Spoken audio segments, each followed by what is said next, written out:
नहीं कर पाएगा।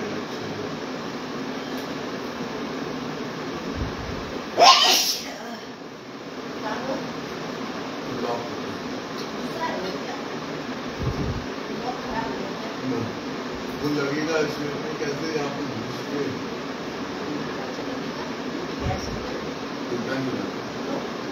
ये जो है हुक है, ये देखो ये वाला जो है ना, ये फंसता है उस हुक में दोनों साइड।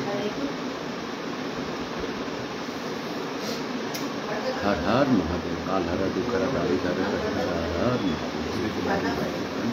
श्री शिवाय नमस्ते। श्री शिवाय नमस्ते। श्री शिवाय नमस्ते। श्री शिवाय नमस्ते। श्री शिवाय नमस्ते। श्री शिवाय नमस्तुभ्यम। श्री शिवाय नमस्तुभ्यम। हर हर महादेव। काल हर दुखर दारी धर कष्टर हर हर महादेव। काल हर दुखर दारी धर कष्टर हर हर काल हर दुखर दारी धर कष्टर हर हर। हे भोला सब दुख काटो,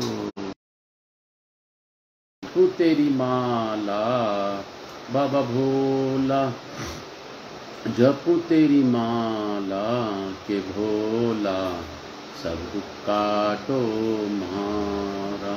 हे शंभु सब दुख काटो म्हारा।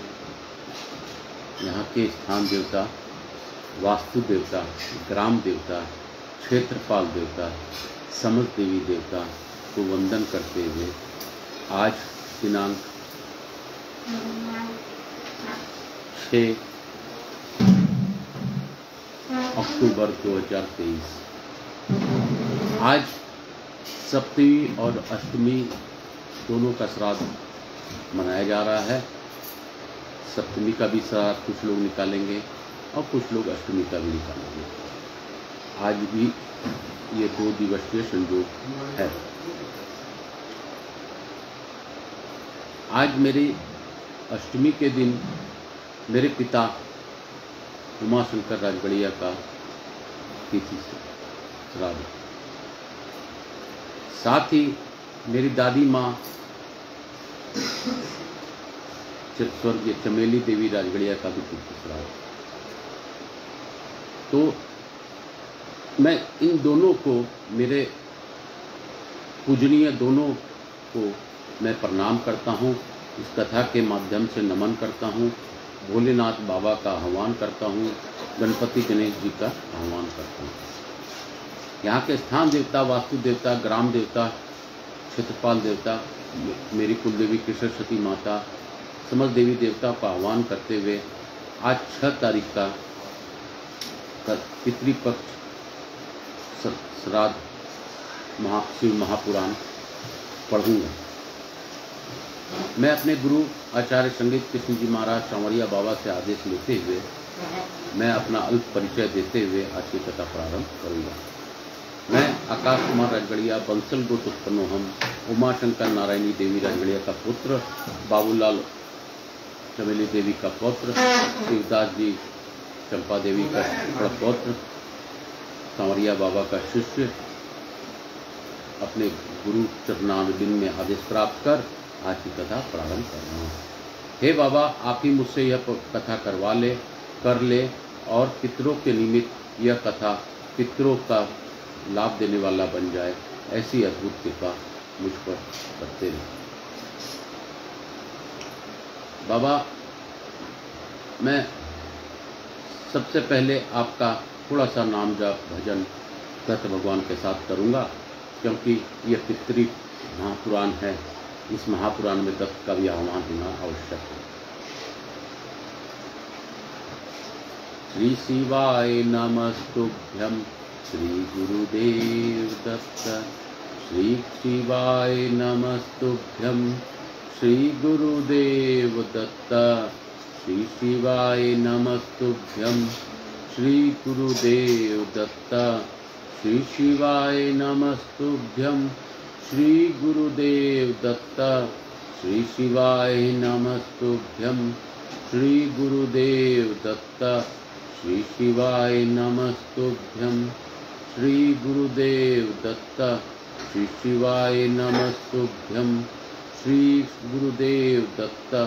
श्री शिवाय नमस्तुभ्यं श्री गुरुदेव दत्त श्री शिवाय नमस्तुभ्यं श्री गुरुदेव दत्त श्री शिवाय नमस्तुभ्यं श्री गुरुदेव दत्त श्री शिवाय नमस्तुभ्यं श्री गुरुदेव दत्त श्री शिवाय नमस्तुभ्यं श्री गुरुदेव दत्त श्री शिवाय नमस्तुभ्यं श्री गुरुदेव दत्त।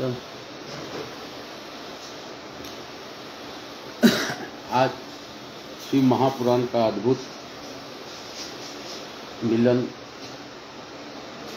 हमारे पितृपक्ष कथा में आज कनेर का फूल अर्पण मेरे बेटे ने किया है और बाबा भोलेनाथ की ही दया है जो कनेर का फूल बाबा को अर्पण हुआ है। मैं पुनश्च बाबा को धन्यवाद देता हुआ आज की कथा प्रारंभ करता हूँ। हर हर महादेव। काल हर दुखर दारी भर कसर हर हर महादेव। काल हर दुखर दारी भर कसर। हम लोगों ने कल 5वां अध्याय पार्वती खंड का किया था। आज हम लोग 6ठा अध्याय से शुरू करेंगे। देवी उमा का हिमवान के हृदय तथा मीना के गर्भ से में आना, गर्भावस्था देवी का देवताओं द्वारा सत्वन, देवी को दिव्य रूप में प्रादुर्भाव, माता मीना से वार्तालाप तथा पुनः नवजात कन्या के रूप में परिवर्तित हुई। ब्रह्मा जी बोले, हे नारद, कुछ समय बीतने के पश्चात उन पति पत्नी दोनों ने देवताओं के कार्य के लिए जन्म हेतु भक्ति पूर्वक जगदम्बा का आचरण किया। इधर अपने पिता के यज्ञ में योग द्वारा शरीर त्याग करने वाली भगवती चंडिका ने हिमालय पत्नी मेना के गर्भ से जन्म लेने का विचार किया। प्रसन्न होने पर संपूर्ण कामनाओं को देने वाले वे महेश्वरी अपने वचन को सत्य करने के लिए पूर्ण अंश से हिमवान के चित्त में प्रविष्ट हुई। उस समय महामनस्वी वे हिमालय प्रसन्नता से अपूर्व कांति संपन्न होकर अग्नि के समान अदृश्य तथा तेज समूह से युक्त हो गए। सत्यम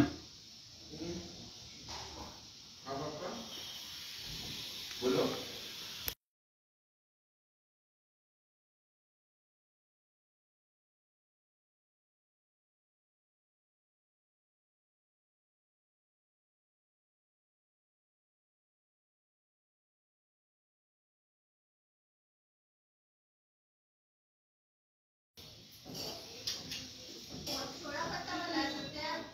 ये केतकी थोड़ी है। मम्मी को दिखाओ। गर्भ से जन्म लेने का विचार किया। प्रसन्न होने पर संपूर्ण कामनाओं से देने वाली वे महेश्वरी अपनी वचन को सत्य करने के लिए पूर्ण अंश से हिमवान के चित्त में प्रविष्ट हुई। उस समय महामनस्वी वे हिमालय प्रसन्नता से अपूर्व कांति संपन्न होकर अग्नि के समान अदृश्य तथा तेज समूह से युक्त हो गए। तत्पश्चात समाधि संपन्न होने से गिरिराज हिमालय ने सुंदर कल्याणकारी समय में अपने प्रिया मेना के उद्देश्य में शिवा के उस परिपूर्ण अंश का ध्यान किया। इस तरह हिमालय की पत्नी के हिमवान के हृदय में ही विराजमान, क्या बोली तब हटाओ उसको। इस तरह हिमालय को पत्नी ने हिमवान के हृदय में विराजमान करुणा करने वाली देवी की कृपा से सुखदायक गर्भ धारण किया। संपूर्ण जगत को आश्रय देने वाले उन देवी के गर्भ में आने के से गिरि प्रिया मेना सदा तेजोमंडल के बीच में स्थित होकर अधिक शोभा पाने लगी। मेना ने अपने पति को सुख देने वाले तथा देवताओं के आनंद के कारणभूत शुभ अभीष्ट गर्भ लक्षण को धारण किया। शरीर के अधिक दुर्बल होने के कारण उन्होंने सभी आभूषणों को उतार दिया। उनका मुखमंडल लोध के समान श्वेत वर्ण हो गया और वे प्रभातकालीन चंद्रमा के प्रकाश के क्षीण हो जाने से अल्प तारागणों वाली रात्रि के समान दिखने लगे। गिरिराज मिट्टी के समान सुगंधित उनके मुखमंडल के एकांत में सूंघ कर तृप्त नहीं होते थे और गर्भवती होने के कारण दिन मैना में उनका प्रेम अधिक होने लगा। वे हिमालय मैना के सखियों से सदा यह पूछते रहते थे कि मैना का किन वस्तुओं को इच्छा है। वह लज्जा के कारण अपने कुछ भी इष्ट मुझसे नहीं बताती हैं। कष्टप्रद गर्भ लक्षण के कारण प्राप्त कर लेने पर वे मैना जिस वस्तु के लिए कहती थी उसे अपने सामने गिरिराज के द्वारा उपस्थित हुआ देखती थी, क्योंकि उनकी इच्छित कोई भी वस्तु तीनों लोगों के दुर्लभ नहीं थी। धीरे धीरे गर्भजन्य व्यथा को पार कर पुष्ट अंगों वाली वह मैना पत्तों से समान्वित बातलता के कारण के समान शोभित होने लगी। हिमालय ने अपने सगर्भा पत्नी को रत्न भंडार और अपने भीतर छिपाए रखने वाली पृथ्वी और अग्नि को अपने भीतर छिपाए रखने वाले शमी वृक्ष के समान समझा। महाबुद्धिमान हिमालय ने अपने प्रिया के प्रति योग्य अपने द्वारा अर्जित द्रव्यों के अनुसार राजसी, पर्वती एवं अपने शास्त्र ज्ञान के अनुसार संस्कार किए। उन्होंने परस्वोन्मुखी अपनी प्रिया के वेदों के द्वारा निर्दिष्ट गर्भगृह में मेघमंडल से आच्छादित आकाश के समान देखा। शुभ लक्षणों वाली गर्भ में जगदम्बा का धारण करने वाली महातेज युक्त तथा सुंदर अंगों वाली प्रिया मैना को देखकर गिरिराज हिमवान बड़ी प्रसन्नता का अनुभव करने लगे। हे मुने, उस समय विष्णु आदि देवता तथा मुनिगण आकर गर्भ में स्थित शिवा की स्तुति करने लगे। देवगण बोले, हे दुर्गे, हे प्राज्ञे, हे जगदम्बे, हे महेश्वरी, हे सत्यवर्ते, हे सत्यपरे, हे त्रिसत्ये, हे सत्य स्वरूपनी, अपनी आपकी जय हो, आपकी जय हो। हे सत्य पर सत्यस्थे, हे सत्य सुप्रते, हे सत्य योने, हे सत्य व्रत्रे, हे सत्य नेत्रे, हम सभी आपकी शरण में प्राप्त हुए हैं। हे शिवप्रिय, हे महेश्वरी, देवताओं के दुख को दूर करने वाली आप तीनों लोगों को माता सर्वानी, सर्वव्यापिनी तथा भक्तों से स्नेह रखने वाली हैं। हे त्रिलोकेश, आप प्रकट होकर देवगणों के कार्य को पूर्ण करें। हे महेश्वरी, हम सभी देवगण आपकी कृपा से सनाथ हो जाएंगे। इस संसार के सभी सुख की मनुष्य आपके द्वारा ही उत्तम सुख प्राप्त करते हैं। आपके बिना इस त्रिलोक में कुछ भी शोभा नहीं देता।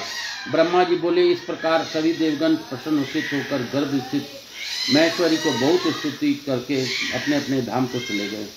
जब 9वां महीना बीत गया और 10वां भी पूरा हो चला, तब गर्भस्थित जगदम्बा महाकाली ने घर से बाहर आने की इच्छा की। वह समय बड़ा सुहावना हो गया।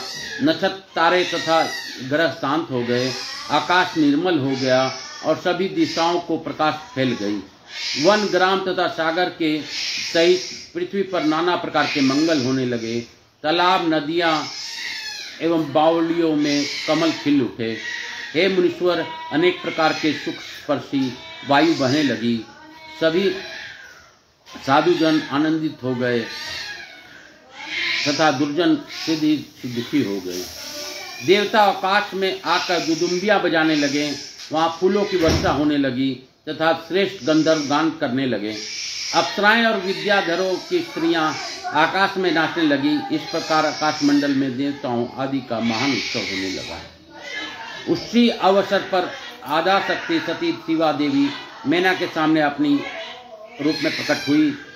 वे प्रसन्न ऋतु के चैत्र मास में 9वीं तिथि को मृगशिरा नक्षत्र में आधी रात के समय चंद्रमंडल से गंगा की भांति प्रकट हुई। वे शिवा मैना के गर्भ से अपनी स्वरूप से इस प्रकार प्रकट हुई जैसे समुद्र से महालक्ष्मी का आविर्भाव हुआ था। उस समय भगवती के प्रकट होने पर शंकर जी प्रसन्न हो गए और अनुकूल गंभीर सुगंधित शुभ वायु बहने लगी। उस समय जल की वर्षा के साथ पुष्प वृष्टि होने लगी। अग्निहोत्र की शांत अग्नि प्रज्वलित हो उठी और बादल गरजने लगे। उनके प्रकट होते ही हिमालय के नगर में समस्त संपत्ति स्वतः आ गई तथा लोगों का सारा दुख दूर हो गया। उस अवसर पर विष्णु आदि समस्त देवगण सुखी होकर वहां आ गए और प्रेम से जगदम्बा का दर्शन करने लगे। वे शिवलोक में निवास करने वाली शिवा प्रिया महाकाली दिव्य स्वरूप धारणी उन महामाया जगदम्बा की स्तुति करने लगे।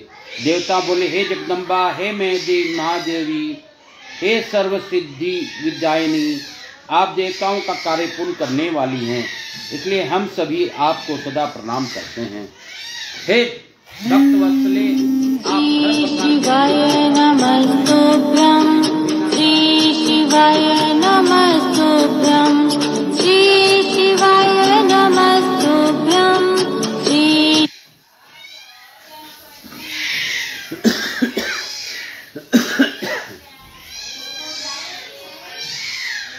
आप हर प्रकार के देवताओं का कल्याण करें और अपने मेना का मनोरथ पूर्ण किया है, अब शिवा का भी मनोरथ पूर्ण करें। ब्रह्मा जी बोले, इस प्रकार विष्णु आदि देवता शिवा की स्तुति उन्हें प्रणाम करके उनकी परम गति को प्रशंसा करते हुए अपने अपने धाम को चले गए। हे नारद, नील कमल के दल के समान कांतिमयी उन श्यामा भगवती को उत्पन्न हुआ देखकर मैना परम प्रसन्न हो गई। उस दिव्य रूप को देखकर गिरी प्रिया मैना को ज्ञान प्राप्त हो गया। वे उन्हें परमेश्वरी जानकर अत्यंत हर्षित होकर उनकी स्तुति करने लगी। मैना बोली, हे जगदम्बे, हे महेश्वरी, हे अंबिके, आपने बड़ी कृपा की जो सुशोभित होते हुए मेरे सामने प्रकट हुई हैं। हे शिवे, आप संपूर्ण शक्तियों में आधा शक्ति हैं तथा तीनों लोकों की जननी हैं। हे देवी, आप भगवान शिव को सदा ही प्रिय हैं तथा संपूर्ण देवताओं से स्तुति पराशक्ति हैं। हे महेश्वरी, आप कृपा हैं और इसी रूप में मेरे ध्यान में स्थित हो जाए और अब मेरी पुत्री के समान प्रत्यक्ष रूप धारण करें। ब्रह्मा जी बोले, हे नारद, पर्वत पत्नी उन मैना की यह बात सुनकर शिवा देवी अत्यंत प्रसन्न होकर उन गिरी प्रिया के कहने लगी। देवी बोली, हे मैंने आपने अब पहले तत्पर होकर मेरी बड़ी सेवा की थी। उस समय आपकी भक्ति से अत्यंत प्रसन्न होकर मेरे वर देने के लिए मैं आपके पास गई थी। वह मांगिए। मेरी इस वाणी को सुनकर आपने वह वर मांगा था। हे मैं महादेवी, आप मेरी पुत्री हो जाएं और देवताओं का हित साधन करें। तब मैं आपको आदर पूर्वक यह वर देकर अपने धाम को चली गई। हे गिरी कामनी, अब समय पाकर मैं आपको पुत्री हुई हूँ। आज मैंने जो दिव्य रूप धारण किया है वह इसलिए कि आपको मेरा स्मरण हो जाए, अन्यथा मनुष्य के रूप में प्रकट होने पर भी मेरे विषय में आप अनजान ही बनी रहती।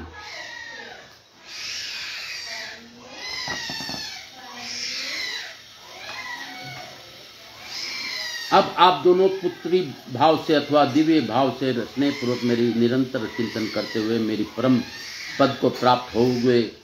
मैं पृथ्वी पर अद्भुत लीला करके देवताओं का कार्य सिद्ध करूंगी, भगवान शंभु की पत्नी होंगी और सज्जनों का उद्धार करूंगी।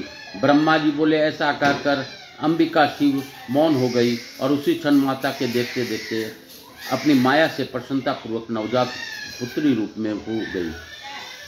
इस प्रकार से श्री महापुराण अंतर्गत गुरु संहिता के तृतीय पार्थिव खंड के में पार्वती के जन्म का वर्णन नामक छठा अध्याय पूर्ण हुआ। बोलो शंकर भगवान की जय, बोलो शंकर शंभु की जय, बोलो मेरे विश्वनाथ की जय। शिव काशी शिव काशी शिव काशी काशी काशी शिव काशी, मोक्ष नगरी काशी की जय, मोक्ष नगरी काशी की जय, मोक्ष नगरी काशी की जय। मैं 2 मिनट का फोन करना है कर लेता हूँ, तब तक आप लोग भजन करें। श्री शिवा।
हर हर महादेव। काल हर दुख हर दारिद हर कष्ट हर हर हर महादेव।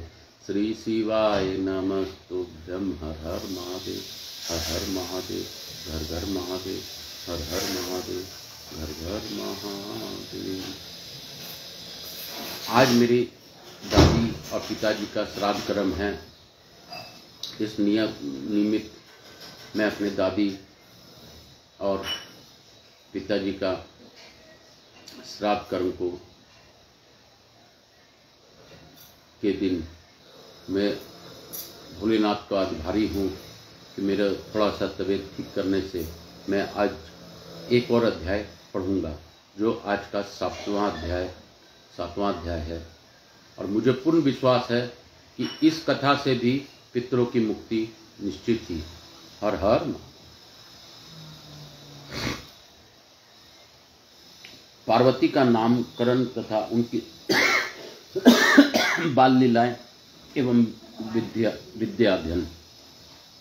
ब्रह्मा जी बोले, हे नारद, तदंतर मैना के सामने महातेजस्वी कन्या होकर वे लौकिक गति का आश्रय लेकर रोने लगी। हे मुने, उस समय प्रसूति ग्रह की सैया के चारों ओर फैले हुए उनके महान तेज से रात्रि के दीपक सिद्ध ही कांतिहीन हो गए। उनका मनोहर रुदन सुनकर घर की सभी स्त्रियां प्रसन्न हो गई और सिद्ध ही प्रेम पूर्वक वहां चली आई।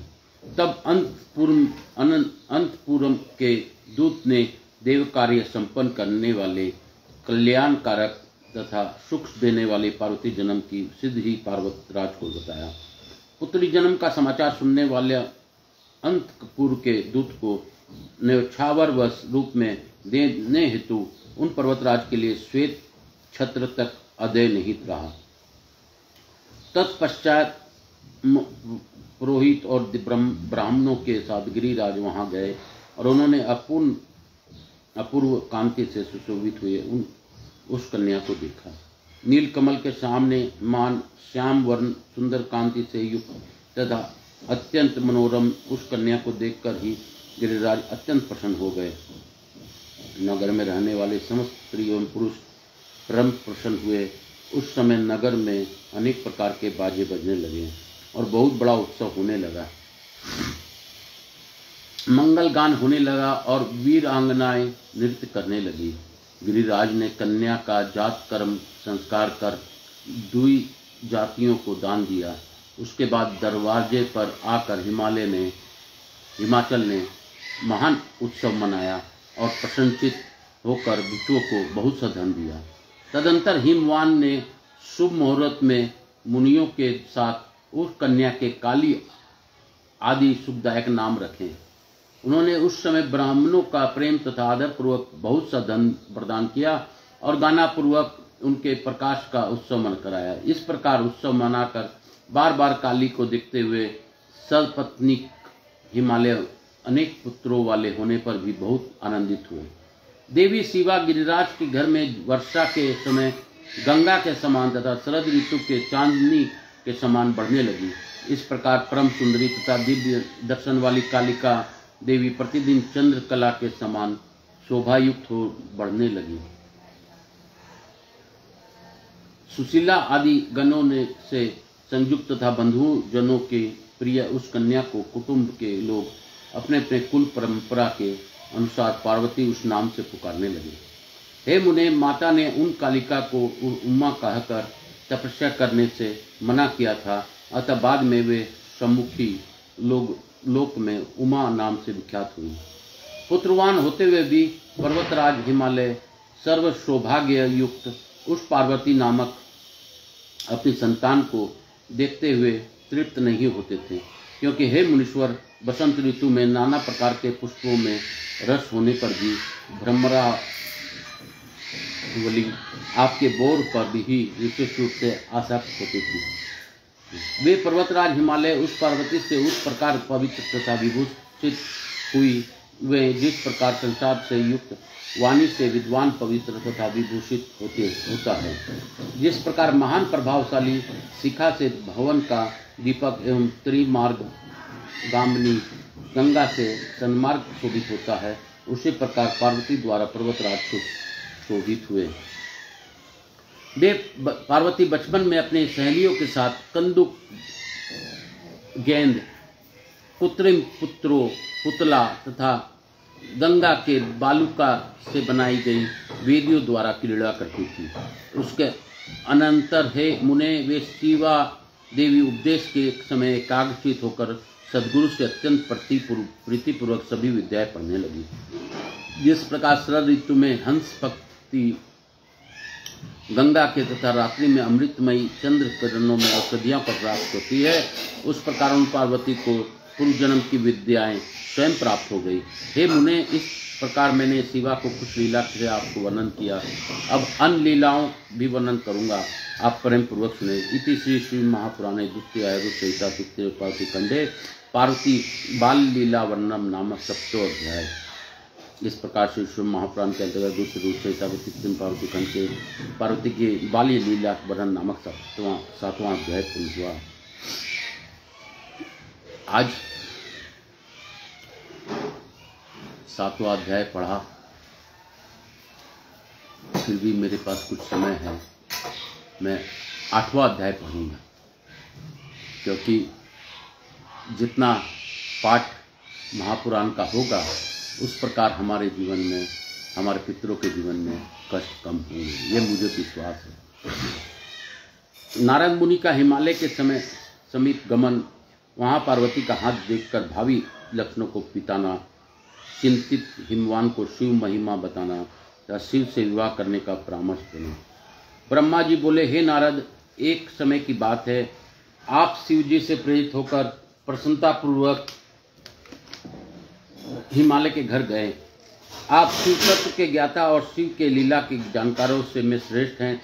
हे मुने, गिरिराज हिमालय ने आपको देखकर प्रणाम करके आपको पूजा की और आपने पुत्री को बुलाकर उनसे आपके चरणों में प्रणाम करवाया। हे मुनीश्वर, तत्पश्चात स्वयं नमस्कार करके हिमाचल अपने सौभाग्य की सराहना करके नमस्कार झुकाकर हाथ जोड़कर आपसे कहने लगे। हिमालय बोले, हे मुने, हे नारद, हे ज्ञानीन, हे ब्रह्मा के पुत्रों में श्रेष्ठ, हे प्रभु, आप सर्वज्ञ हैं, दयामय हैं और दूसरों को उपकार में लगे रहते हैं। हे गुण दोष को प्रकट करने वाले, आप मेरी पुत्री के जन्म फल का वर्णन कीजिए। मेरी सौभाग्यवती पुत्री किसकी पत्नी होगी? ब्रह्मा जी बोले, हे मुनिश्रेष्ठ, हे तात, गिरिराज हिमालय के ऐसा कहने पर कालिका के हाथ और विशेष रूप से आपकी संपूर्ण अंगों में देखकर कोतकी बोलने में चातुर, ज्ञानी और सभी वृत्तांतों को जानने वाले आप नारद प्रशंसित होकर पर्वतराज से कहने लगे।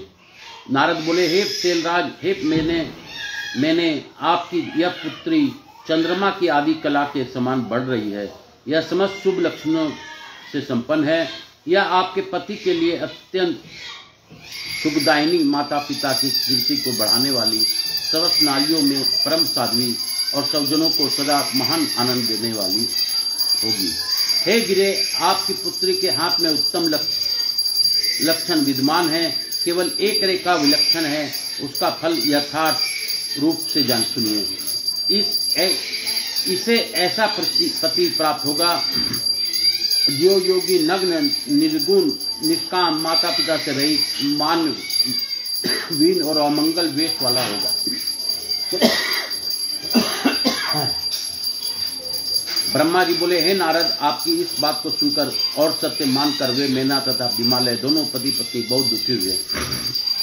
परंतु हे मुने, जगदम्बा शिवा आपकी इस प्रकार के वचन को सुनकर और इन लक्षणों से युक्त उन शिव को मानकर ही मनी मन अत्यंत हर्षित हुई। नारद जी की बात कभी झूठ नहीं हो सकती, यह सोचकर वे शिव युगल चरणों में संपूर्ण हृदय से अत्यंत स्नेह करने लगी। हे नारद, उस समय मनी मन दुखी हो हिमवान ने आपसे कहा, मुने, इस रेखा का फल सुनकर मुझे बड़ा दुख हुआ है, मैं क्या करूं, उपाय करूं? हे मुने, यह सुनकर महान कौतुक करने वाली और वार्तालाप विशारद आप मंगलकारी वचनों द्वारा हिमाचल को रक्षित करते हुए कहने लगे। नारद जी बोले, हे गिरिराज, आप इतने पूर्वक सुनिए, मेरी बात सच्ची है, वह झूठ नहीं होगी। आपकी रेखा ब्रह्मा जी की लिपि है, निश्चय ही वह मिथ्या नहीं होती है। ऐसे इसका पति वैसा ही होगा, इसमें संशय नहीं है, परंतु आप इसके उपाय को प्रेम पूर्वक सुनिए, जिस करके आप सुख प्राप्त करेंगे। उस प्रकार वर्ष से लीला रूपधारी प्रभु शिव ही हैं। उनमें समस्त कुल लक्षण सद्गुणों के समान ही हैं। समर्थ पुरुष में दोष दुख का कारण नहीं होता, असमर्थ में वह दुखदायक होता है। इस विषय में सूर्य, अग्नि और गंगा का दृष्टांत जानना चाहिए। इसलिए आप विवेक पूर्वक अपनी कन्या शिवा को शिव के अर्पण कीजिए। भगवान शिव सर्वेश्वर, सबके सेव्य, निर्विकार, सामर्थ्यशाली और अविनाशी हैं। विशेषतः वे तपस्या से वश में हो जाते हैं। अतः यदि शिव व तप करे तो सिद्ध ही प्रसन्न होने वाले वे शिव उसे अवश्य ग्रहण कर लेंगे। सर्वेश्वर शिव का सब प्रकार से समर्थ तथा ब्रज लेख का भी विनाश करने वाले हैं। ब्रह्मा जी उनके अधीन हैं तथा वे सबको सुख देने वाले हैं। ब्रह्मा जी बोले, हे तात, हे ब्रह्मविद, हे मुने, ऐसा कहकर कौतुक करने वाले आपकी शुभ वचनों से गिरिराज हर्षित हुए करते हुए पुनः कहा, पार्वती भगवान शंकर की पत्नी होगी और वह सदा रुद्रदेव के अनुकूल रहेगी, क्योंकि यह महासाध्वी और उत्तम व्रत का पालन करने वाली है तथा माता पिता के सुख को बढ़ाने वाली है। वह तपस्विनी भगवान शिव के मन को अपनी वश में कर लेगी और वे भी इसके सिवा किसी दूसरे स्त्री के विवाह नहीं करेंगे। इन दोनों का जैसा प्रेम है वैसा ही प्रेम न हो तो किसी का होगा और न हुआ है और न ही इस समय और न आगे होगा। हे गिरिश्रेष्ठ, इन्हें देवताओं का कार्य करने हैं। उनके जो जो कार्य नष्ट प्राय हो गए हैं उनका सबका इनका द्वारा पुनः उद्धार होगा। हे गिरे, आपकी इस कन्या से भगवान हर अर्धनारीश्वर होंगे। उन दोनों का पुनः हर्ष पूर्वक मिलन होगा। आपकी यह पुत्री तपस्या के प्रभाव से सर्वेश्वर महेश्वर को संतुष्ट करके उनके शरीर के आधे भाग को अपने अधिकार में कर लेगी। वह आपकी कन्या अपने तपस्या से उन शिवा को संतुष्ट कर विधिवत तथा सुवर्ण के समान गौरवन की होगी। इसलिए यह कन्या गौरी नाम से विख्यात होगी और ब्रह्मा, विष्णु तथा समस्त देवगण इसका पूजन करेंगे। हे गिरिश्रेष्ठ, आप इस कन्या के किसी दूसरों के लिए नहीं देना और इस रहस्य को देवताओं को भी प्रकट नहीं करना।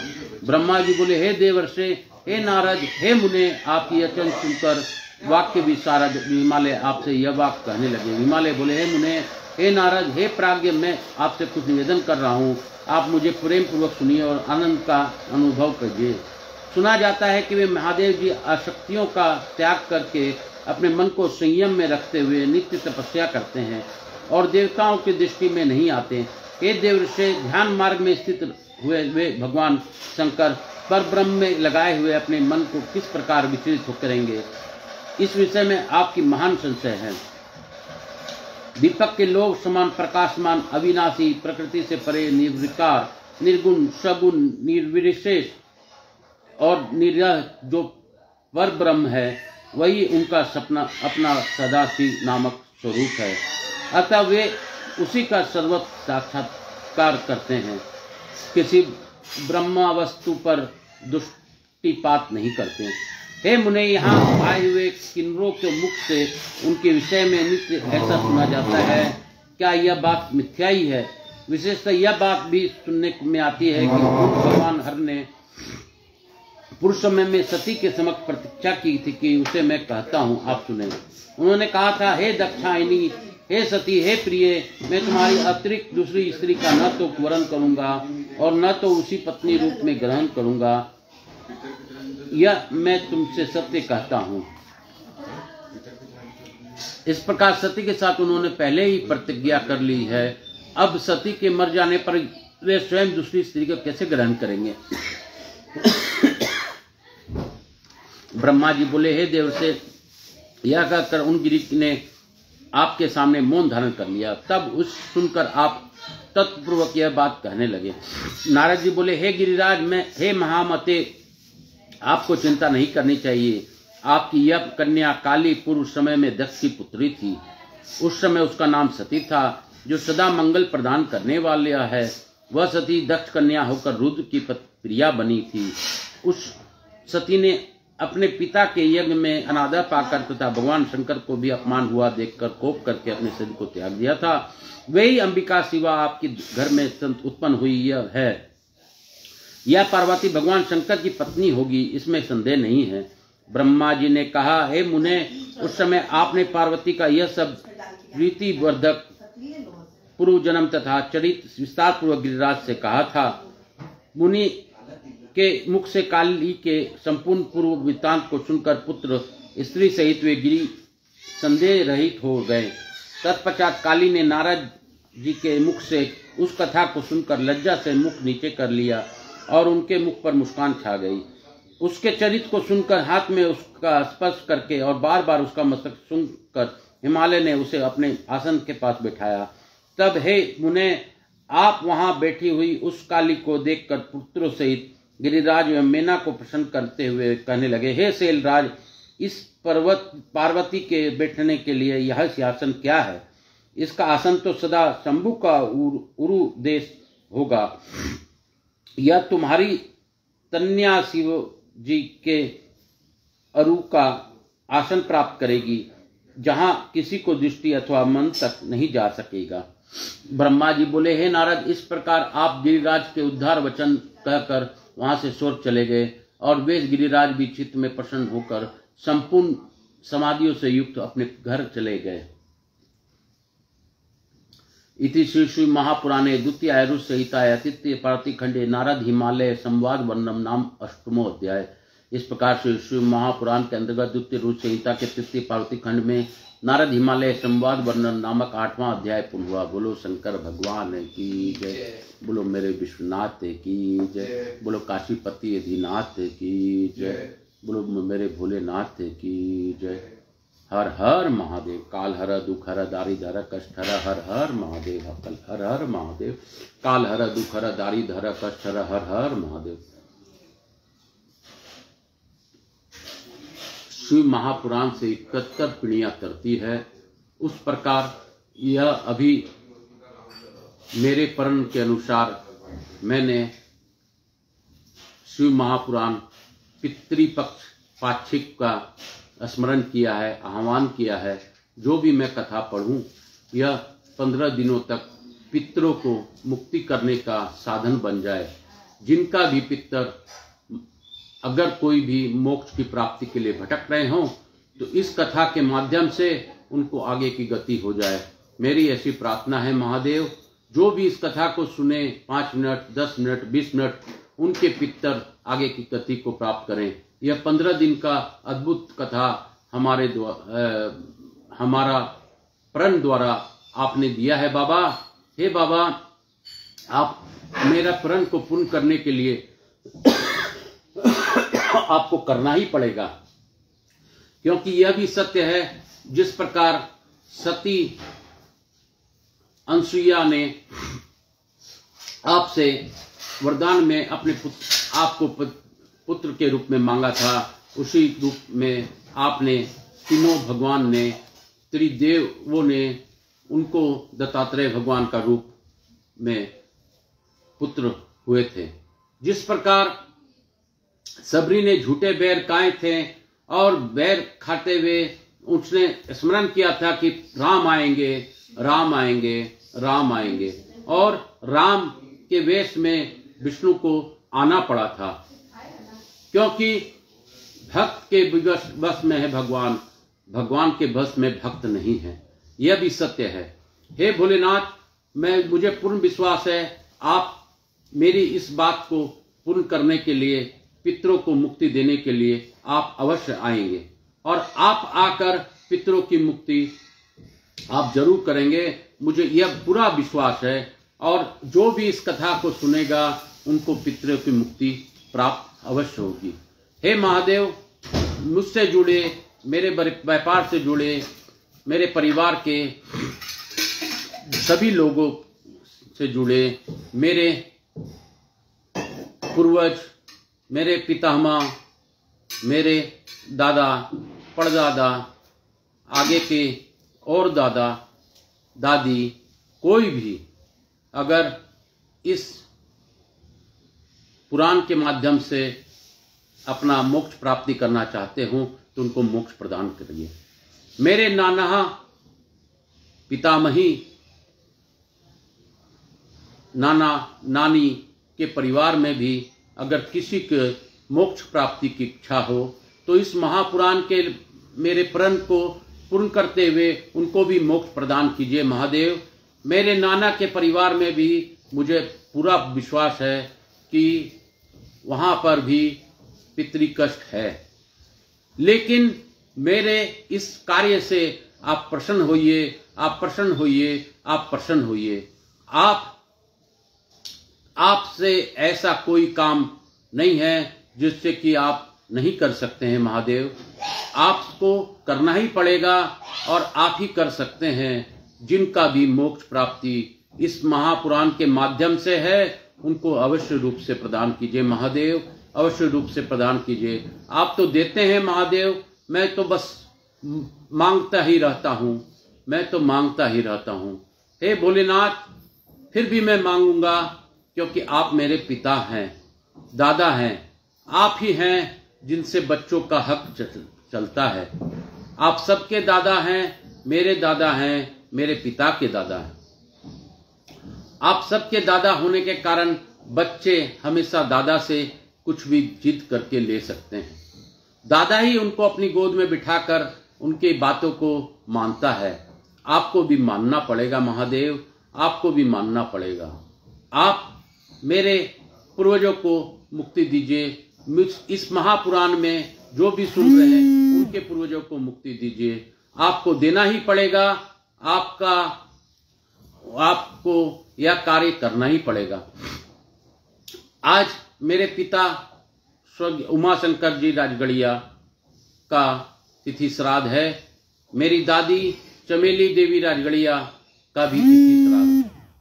मैं दोनों को स्मरण करते हुए आज की इस कथा को यहीं पे विराम दूंगा और मुझे पूर्ण विश्वास है कि इस कथा के माध्यम से अगर उन लोगों को भी कोई उपेक्षा होगी तो वो जरूर पूर्ण होगी। इसके साथ ही थोड़ा सा नाम जप दत्त भगवान का हम लोग करते हुए आज की कथा को यहीं पे विराम देंगे। यहाँ के स्थान देवता, वास्तु देवता, ग्राम देवता, क्षेत्रपाल देवता, समस्त देवी देवताओं को धन्यवाद देता हूँ। गणेश जी महाराज, लक्ष्मी जी महाराज ने रिद्धि सिद्धि शुभ लाभ शिव महापरिवार को यहाँ विराजित रहकर मुझ पर और मेरे परिवार पर और सभी लोगों पर अपनी अखंड कृपा बनाए रखने का अनुरोध देता हूँ। हर हर महादेव। काल हर, दुख हर, दारिद हर, कष्ट हर। शिव काशी, शिव काशी, काशी काशी, शिव काशी, काशी काशी, शिव काशी, काशी काशी, शिव काशी, काशी काशी, शिव काशी। मोक्ष नगरी काशी की जय, मोक्ष नगरी काशी की जय, मोक्ष नगरी काशी की जय, मोक्ष नगरी काशी की जय, मोक्ष नगरी काशी की जय। हम लोग सामूहिक नाम जाप दत्त भगवान का करेंगे क्योंकि मुझे पूर्ण विश्वास है कि दत्त के जप से शिव प्रसन्न होते हैं, शिव के जप पर से दत्त प्रसन्न होते हैं। यह पाक्षिक है, इसमें दत्तात्रेय भगवान की भूमिका श्रेष्ठ है क्योंकि भगवान हर रूप में, हर समय समय पर हर रूप में विद्यमान रहते हैं। शिव ही हैं जो हर तत्व में हैं, हर चीज में हैं। पंचभूत महादेव की।